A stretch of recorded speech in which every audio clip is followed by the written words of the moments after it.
Welcome back to another fun and exciting episode of Space Nuts, the podcast that is out of this world. 15 seconds. Guidance is internal. 10, 9. Ignition sequence start. Space Nuts. 5, 4, 3, 2. 1, 2, 3, 4, 5, 5, 4, 3, 2, 1. Space Nuts. Astronauts report it feels good. And joining us today is Professor Fred Watson, astronomer at large. How are you today, Fred? I'm very well, probably a bit better than you are, because I hear you haven't been too well lately, and I hope you're feeling a little bit better today. Little under the weather, which is probably why I forgot to introduce myself. I am your That's right. I should.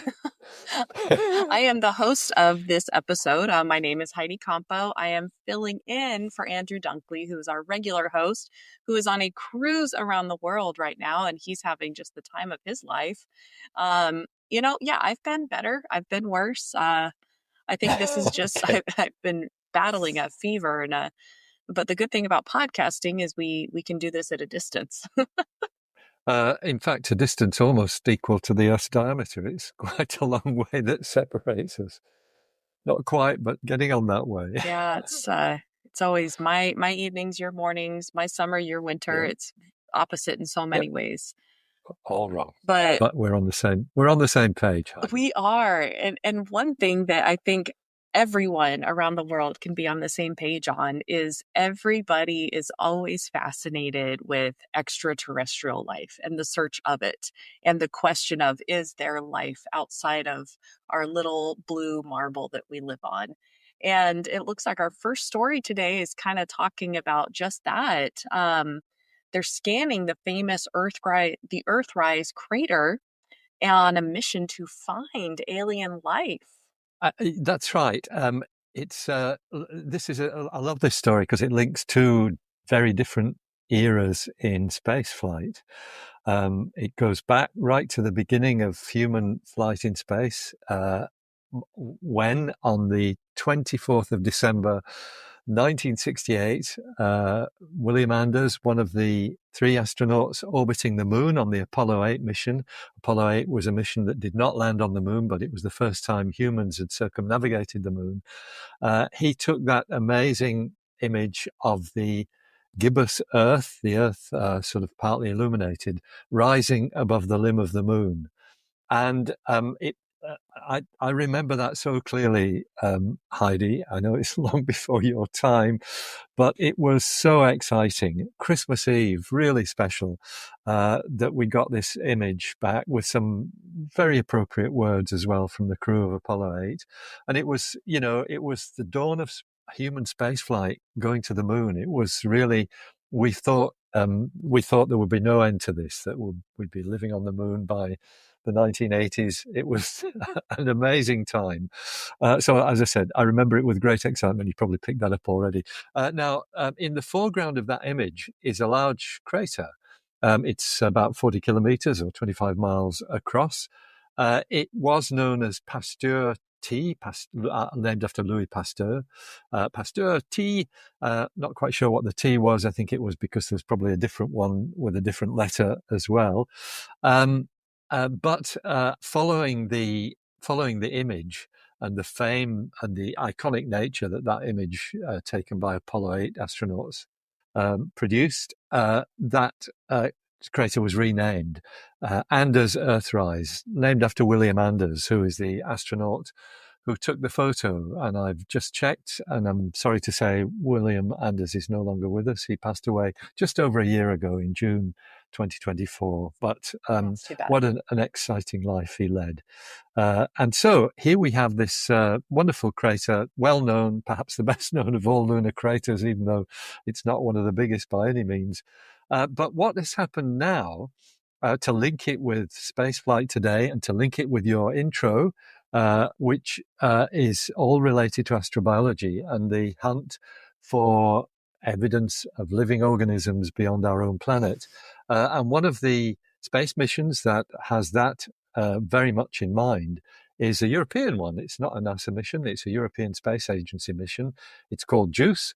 JUICE is an acronym for the Jupiter Icy Moons Explorer. Not quite sure what happened to the M in that acronym, but never mind. JUICE is a good name. Launched back in 2023 and on its way to Jupiter with a few slingshot maneuvers. It's going to reach Jupiter orbit in 2031. And why are we talking about that in relation to the moon? Because the spacecraft, it's actually almost a year ago now, actually flew past the moon and used that encounter of JUICE with the moon to test one of the primary pieces of equipment on board the spacecraft. And it's something called RHYME, another acronym, not RHYME, that would have been too complicated. It's RIME, the Radar for Icy Moon Exploration. And RHYME is a device that will, we hope, when the spacecraft is in orbit around Jupiter, it will test the level of it will basically examine the structure beneath the icy surface of moons like Europa. It won't be in orbit around Europa, it'll be in orbit around Jupiter, but it will make many flybys of Europa. And in doing that, it will use the RHYME instrument to probe what's underneath the ice of ice moons like Europa, probably some of the other ones as well. Ganymede and Callisto are both also thought to be ice moons of this kind, a moon with an icy surface overlaying a global ocean, which overlays a rocky body, the sort of moon itself. Now, in order to test the RHYME device, this radar for icy moon exploration, you need radio silence because it's very, very sensitive. So what they did was the mission controllers, they switched off all the other instruments on board JUICE to test RHYME and tested it on, yes, you've guessed it, the Anders crater, the Anders Earthrise crater. So that was the zone on the moon that they tested the radar with, and as far as I understand, it came out absolutely perfectly. The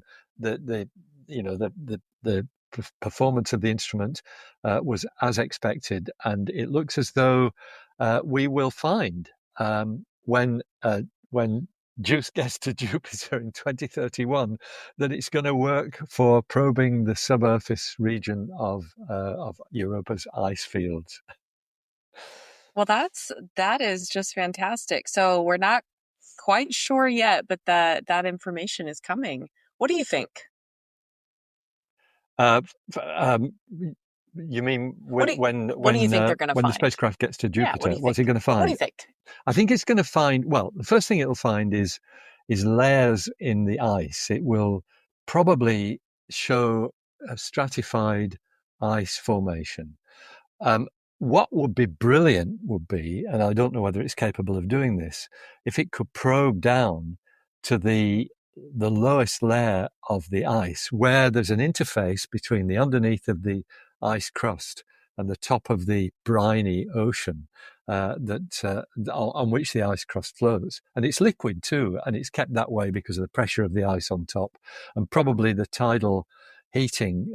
All of Jupiter's moons, especially Io, the volcanic one, they're all subject to being squashed and squeezed by the huge gravity of Jupiter itself. And so that warms up the core and keeps the ocean liquid. Whether we'll see fish swimming in the ocean, I think that might be a step too far. But what it might reveal is, what the depth of the ice is. It might tell us what we would need to do to go and sample that water directly, how much ice we'd need to drill through. It may even tell us about the constituents of the ocean itself, give us some indication of just how briny it is. I think it would be, again, a step too far to find it penetrating down to the rocky seabed of that ocean, because that's where we expect to find hydrothermal vents, and they are thought to have been the cradle of life on Earth. Maybe they are the cradle of life on Europa, Callisto and Ganymede as well. So lots to imagine in the time between now and 2031. I hope Space Nuts is still going strong in 2031, and I hope you feel better by then, Heidi. I hope I feel better by then too. Now let's take a break from the show to tell you about our sponsor, NordVPN. Now I think we'll all agree that exploring the universe is thrilling, but exploring the internet without protection, that's a black hole you don't want to fall into. Sorry. As a Space Nuts listener, we have an exclusive deal for you so you can stay protected, and that is NordVPN. It's the fastest, most secure way to browse the web. With NordVPN, you get next-level encryption, blazingly fast servers around the world, and zero tracking, so you can stream, shop, or scroll safely. It's the tool I personally trust when we're diving into the internet, and we want to give you peace of mind. I've used it overseas several times. I've used it at home. It works and it is seamless. Head to nordvpn.com/spacenuts for an exclusive deal just for Space Nuts listeners. Big savings plus 4 months extra, absolutely free. Don't surf the cosmos unshielded. Secure your digital universe today with nordvpn.com/spacenuts, and don't forget their 30-day money-back guarantee. Go to nordvpn.com/spacenuts. Now back to the show. 0G, and I feel fine. Space Nuts. Well, our next story is one that I think everybody's going to be really excited about, because everyone here on Space Nuts seems to be obsessed with the same thing, and that is black holes. And this is not just any black hole. This is a exotic, and then it's called a blazar. And it's an extreme double black hole. What? I didn't even know that you could have like a double black hole situation going on. But it's a good thing that we have you, an astronomer, to explain that to us. No, well, I'll do my best. So once again, going back to, I'm not going quite back as far as the Apollo 8 mission, but the blazar is a fairly new term that has been coined probably within the last 20 or 30 years. When I was a young astronomer at the Royal Observatory in Edinburgh, they were a big time topic because nobody knew what they were. We had no idea that they were black holes back then.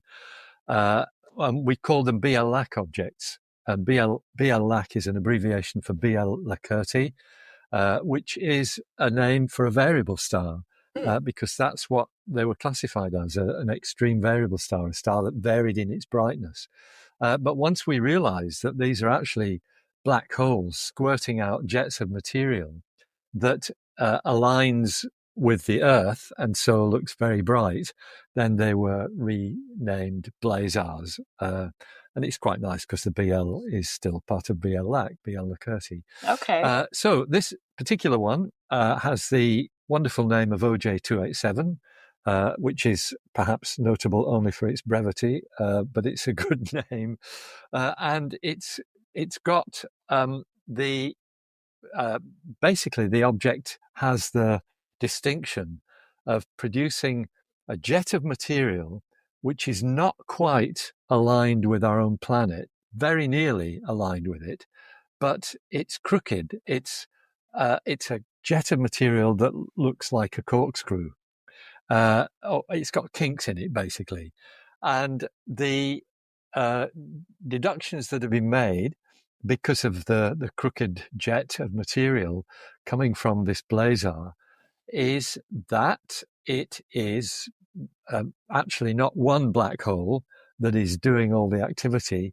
It's two. And just to recap, when a black hole is in the center of a galaxy, a supermassive black hole, it has an accretion disk around it, a disk of material that's swirling around the black hole that gets very energetic, can emit X-rays, radio waves. But some of that material doesn't get sucked into the black hole. Some of it basically gets focused into a pair of jets going vertically perpendicular to the accretion disk, which are focused by magnetic forces. Now, the normal name for one of those is a quasar, which is an acronym for a quasi-stellar source. And a quasar is basically a single black hole emitting a jet of material, which we see very brightly from our vantage point on Earth. Basically, and a blazar is one of those, but seen head on. So it's directly the material is directly being aimed at the Earth. It's a special kind of quasar. Now, the crooked jet tells you that there's something else going on, and the observers who have done this research and really looked at the hypothesis for what's happening is that it's not one black hole, but two. One of them has basically a huge mass, 18.35 billion solar masses. So 18.35 billion times the mass of the sun. It dwarfs the one at the center of our own galaxy, which is about 4 million times the mass of the sun. But this 18.35 billion solar mass black hole is at the center of activity there, and that's what's shooting out the jet.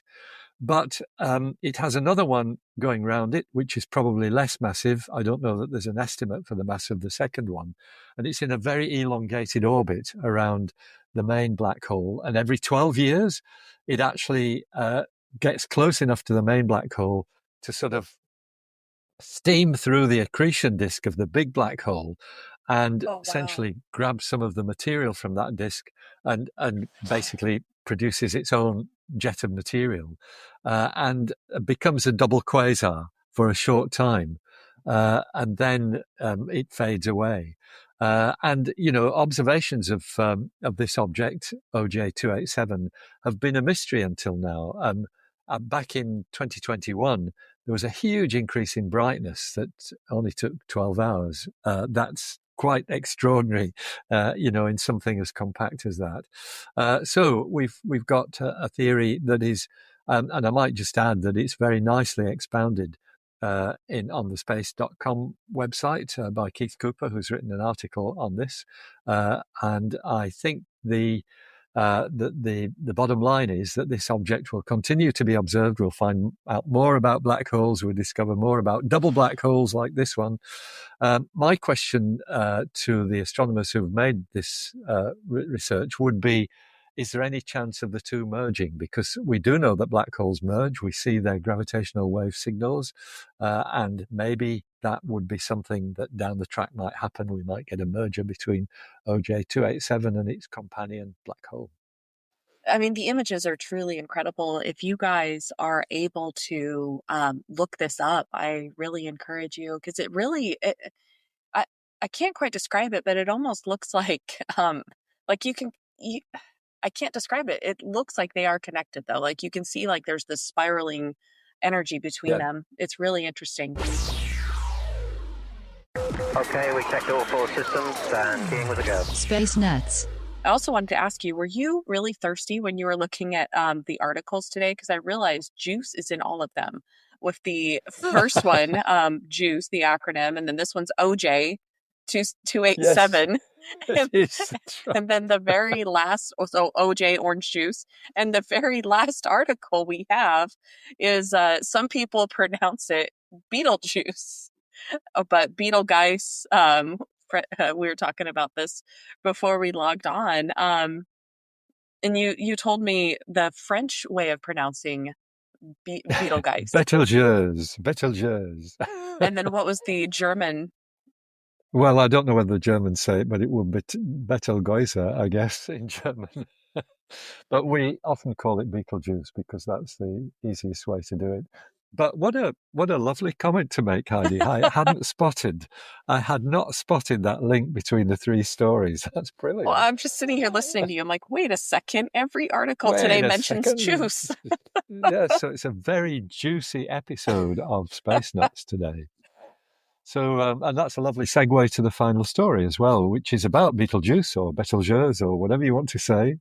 I copy Patrick Moore, that great science communicator, in the United Kingdom, sadly no longer with us, but he encouraged many, many people to take up astronomy as a hobby and another large number to take up astronomy as a career, including the person talking to you now.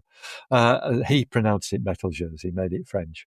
But Betelgeuse is as good as any. And why is it in the news? Because for a long time, this star, I should say, it's the reddish star on Orion's shoulder. And that's the constellation of Orion, which is very familiar to all of you people in the Northern Hemisphere. And so it's the star on his right shoulder, a red giant star, very gigantic star, probably pretty unstable. Maybe will turn it into a supernova within the next 10,000 years or so. Something to look forward to.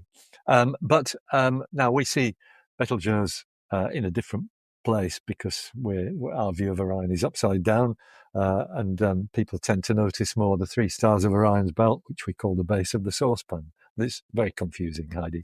But it doesn't matter where it is. The main thing is, if I remember rightly, it's about 500 light years away. I can't remember the exact figure, but it's something like that. And it's thought, there's been a suspicion for many decades that it has a companion star. Now, companion stars are not at all uncommon. In fact, probably more stars in the galaxy are double stars, so they have a companion, they're a binary object, than single ones. Our sun is a bit unusual in that respect because it's definitely a single star, at least to the best of our knowledge so far. This, however, is a putative discovery of a putative satellite star of Betelgeuse,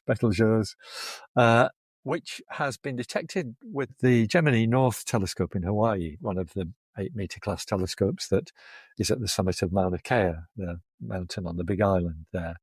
And the thing that interests me about it, because we don't really know much about what's discovered, except there's a faint blob showing up next to Betelgeuse, which is thought to be the companion.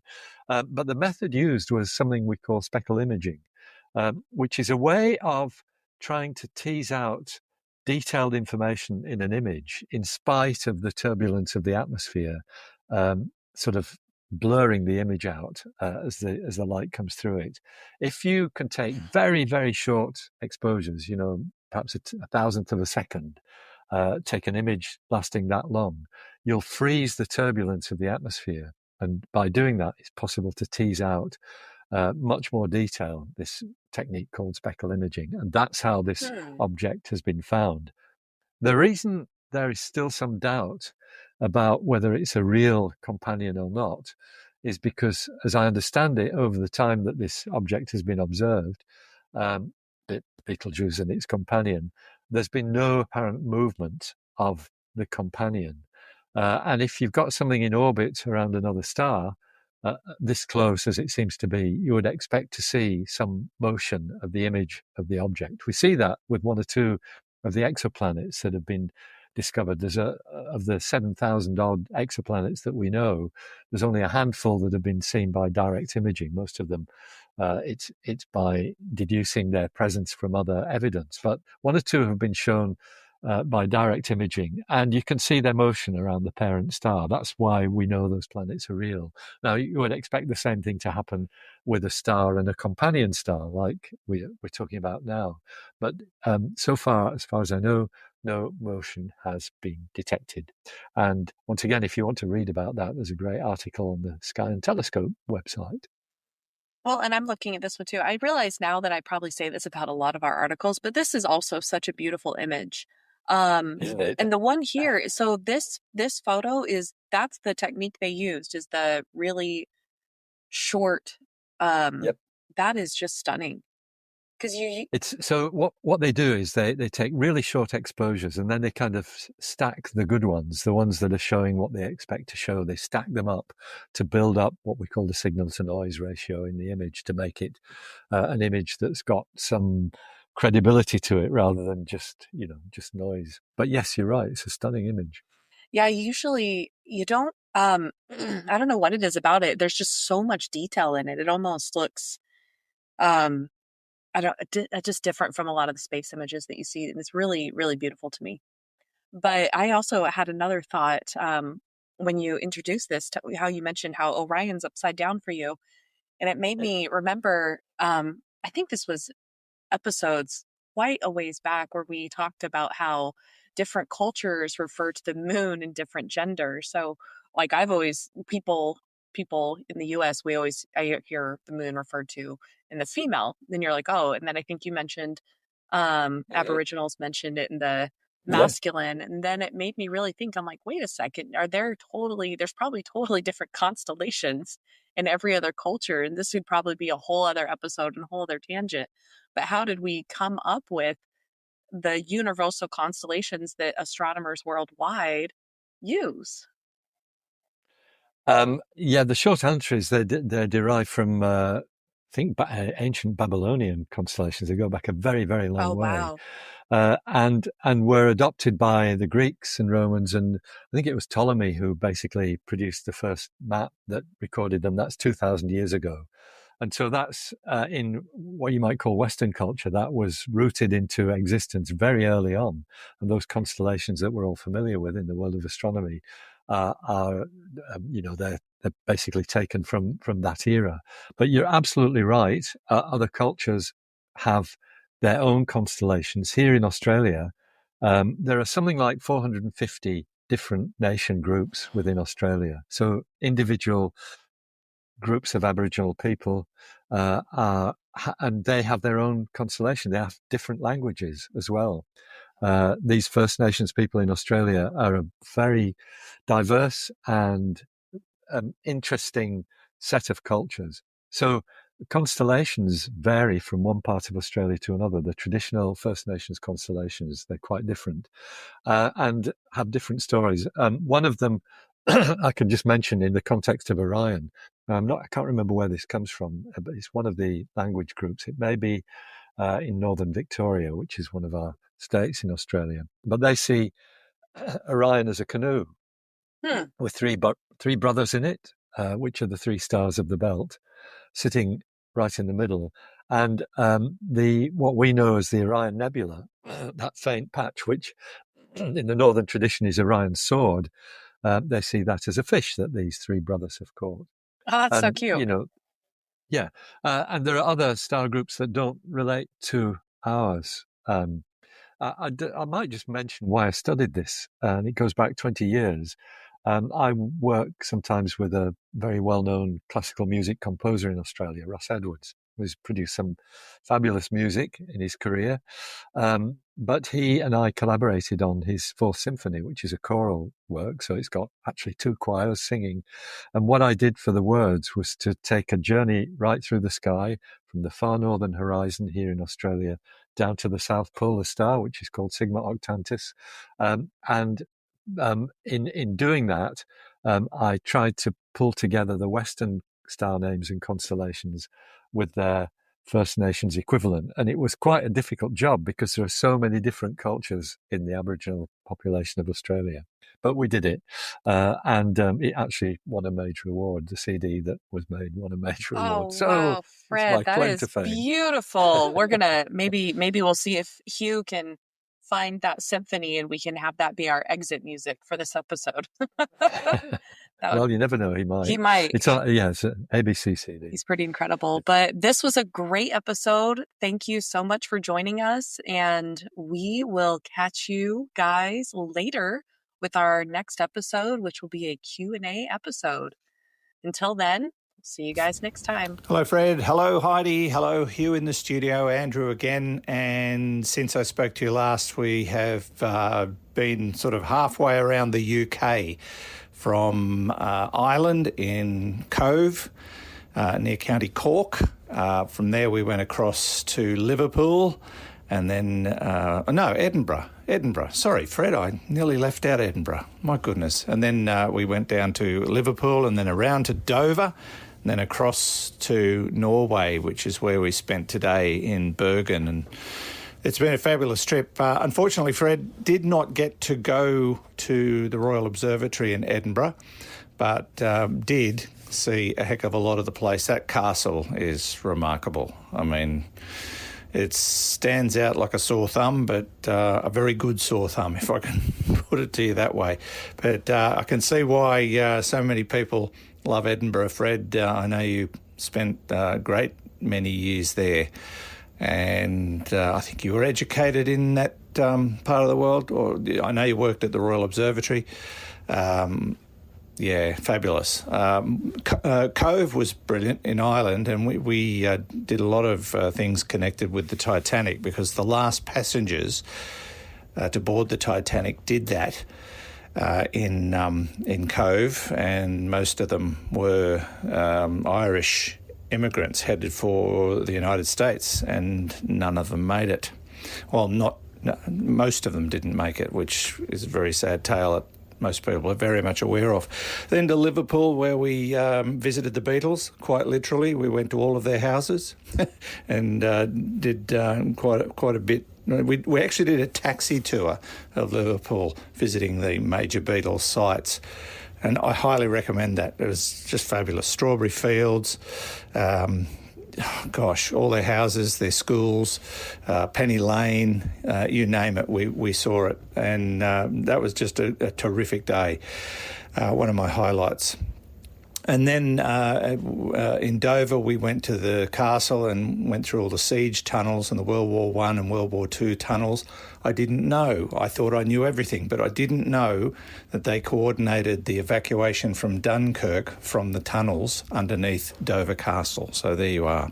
And then today we were in Bergen, and we went looking at fjords and waterfalls, and I must say, Norway has got to be one of the most picturesque countries I've ever seen. It is just dotted with beautiful little homes on the sides of mountains overlooking fjords, and these things are enormous. I think their biggest one's 179 kilometres long and 900 metres deep, and we had a quick look at it today.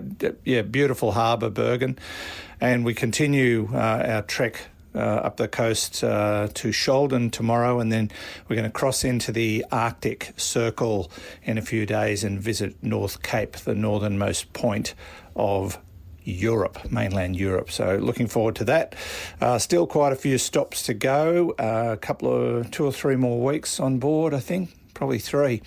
But hope all is well with everybody. We've got our fingers crossed for the Northern Lights, but it's not a good time of year, and the forecasts at best are 50-50, but may be opportunistic in Greenland. So I'll keep you posted. All right, until next time, take care. See you soon. Space Nuts. You've been listening to the Space Nuts podcast. Mission complete, Houston. Available at Apple Podcasts, Spotify, iHeartRadio, or your favourite podcast player. You can also stream on demand at Bytes.com. This has been another quality podcast production from Bytes.com.